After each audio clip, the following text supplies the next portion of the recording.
For chapter number 16 assessment, I have chosen a problem which says that a hollow 3 by 4 cylinder carries a positive charge Q spread uniformly over its surface. The radius of the cylinder is R and its length is L, where the length is greater than R, and it says to calculate the electric field at the center of the field. This is a rough diagram of the cylinder. You can say it's 3 by 4th of a regular cylinder, where R is its radius and L is its length. So as for from the chapter 16, which has like a procedure for calculating electric field, as to the chapter 16, it says to cut up the charge distribution into pieces and draw the delta E. And for number 2, it says to write an expression for the electric field due to one piece, and then it says to add up the contribution of all pieces, and then it says to check result. So I'll be using this procedure in calculating the electric field at the center of the cylinder.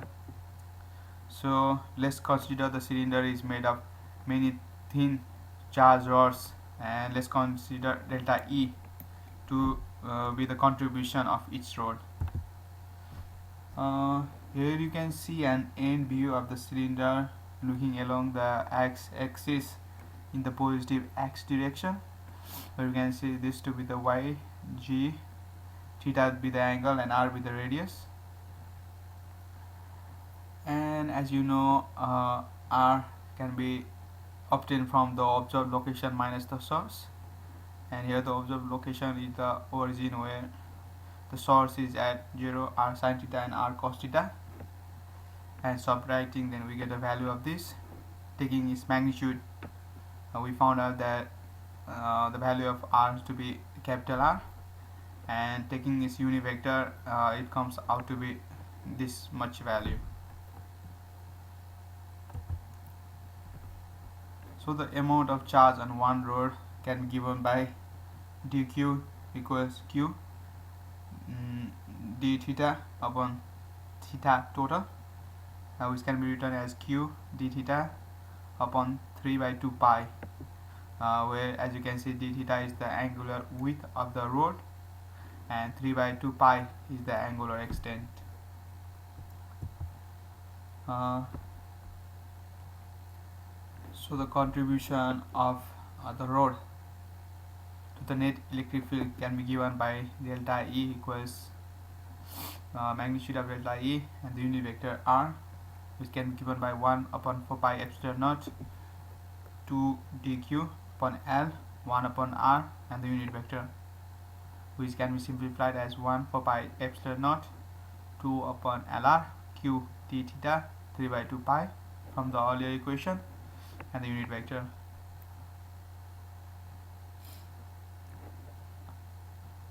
So now you can add up the contribution of all the rods, that is considering the x, y, and z component.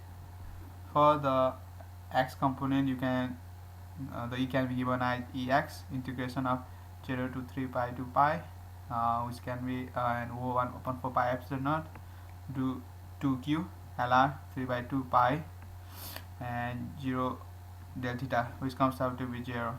And for the y component, ey equals the same thing. Instead of 0, we have negative sin theta. Calculating that, we get a value of negative 1 upon 4 pi epsilon naught 4 pi 3 pi lr. And for the z component, we get a value of 1 upon 4 pi epsilon naught 4 pi 3 pi lr. So now the net electric field can be given by E equals 0 for the x, negative 1 upon 4 pi epsilon naught 4 pi 3 pi lr for y, and 1 upon 4 pi epsilon naught 4q 3 pi lr.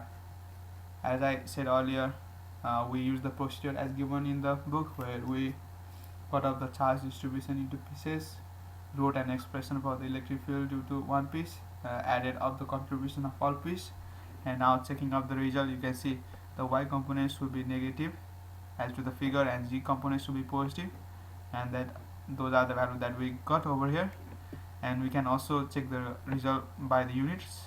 Here you can see Newton meter square per coulomb upon mm, which cancel out to be Newton per coulomb, and thus verifies our result. Thanks.